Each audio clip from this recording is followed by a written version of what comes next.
it's Steve again from Cine Sports Talk, and it's time to introduce another interview. This time, Kyle sits down with Diana Maria Riva for the new Disney Plus flick, Noelle. And, of course, remember, for all things sports and movies, head over to cinesportstalk.com. Follow us on Facebook and our group at Cine Sports Talk, and like our fan page, cinesportstalk.com. That's also on Facebook. You can also find us on Instagram, Twitter, Snapchat, and the rest of the social media universe at Cinesports Talk.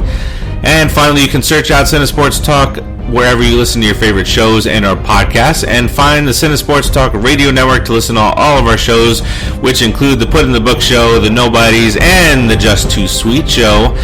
And without further ado, here's Kyle with Diana Maria Riva.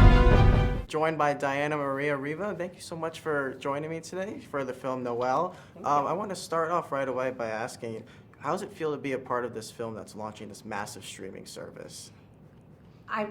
That's the thing. We're coming out in a little bit different platform, and it's something as impactful as Disney's streaming channel, Disney Plus, and that is an honor that they would select this movie as being one of their launch pads. And it's a perfect time of year. It fits beautifully together. All of the elements work beautifully, so I'm super proud. Well, what's your opinion on watching a movie on a streaming service as opposed to a theater? Do you have any stance on that?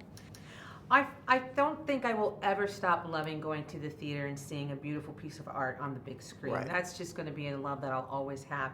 I do think the climate's changing, our society's changing, the amount of time we have with our family and ourselves is changing.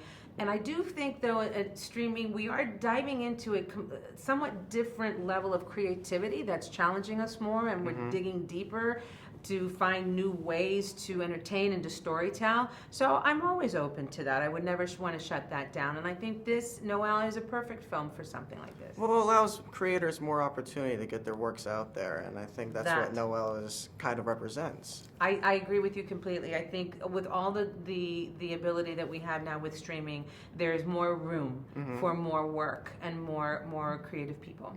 So I'm a big fan of Christmas movies. I love watching them every single year with my family.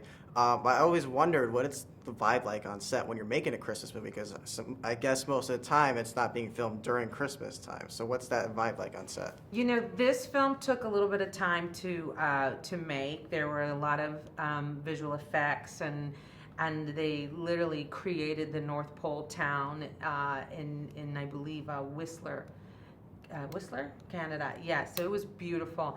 I remember filming a good portion of it in October, and then one half of it portion in January. So it was close enough. It was upon entering the holiday season or upon leaving the holiday season. But when you're on a set and everything's Christmas and there's Santa Claus and there's reindeer, in front of your face and elf costumes and whatnot, you get into it. Like, it feels festive, especially if you like Christmas, because I like it too. And it seems like Christmas is starting earlier and earlier every single year now. Oh, for sure. I want to ask about your character. What do you think she represents to the film? Because she's kind of this hardworking person who also has a soft side to her. So what do you think? Yeah.